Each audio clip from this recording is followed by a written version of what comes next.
La pandémie du coronavirus s'est répandue dans le monde à une vitesse fulgurante et continue de susciter des interrogations dans l'opinion publique, surtout dans les pays africains comme le Burkina Faso. Qui est malade? Qui ne l'est pas? Quels sont les symptômes? Dois-je me rendre dans un hôpital? Puis-je m'adonner à l'automédication? Quelles sont les mesures prises par les autorités? Autant de questions auxquelles les numéros verts mis en place par les autorités doivent répondre. Sauf que, dans la réalité bien souvent, il n'y a personne au bout du fil.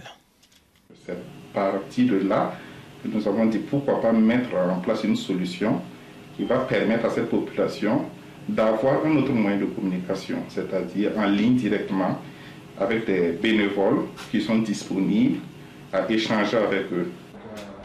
5 jours seulement après son lancement et sans promotion particulière, la plateforme reçoit déjà quelques 1000 visiteurs par jour. Un signe que la demande d'information est inassouvie selon son créateur. Donc il y a des gens qui sont sous-informés et je pense que c'est un système de communication qui va permettre aussi de guider cette population pour éviter l'automédication et d'aggraver aussi la situation. Parce qu'il y a d'autres qui ont des symptômes et qui préfèrent se soigner eux-mêmes à domicile. Pourtant, ils ont été en contact direct avec certains malades.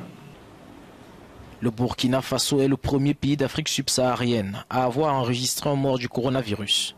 Depuis, le nombre de cas n'a pas cessé d'augmenter. La population est un peu inquiète. Donc ce qui fait que nous arrivons à d'abord les orienter en les donnant des informations précises par rapport à la maladie.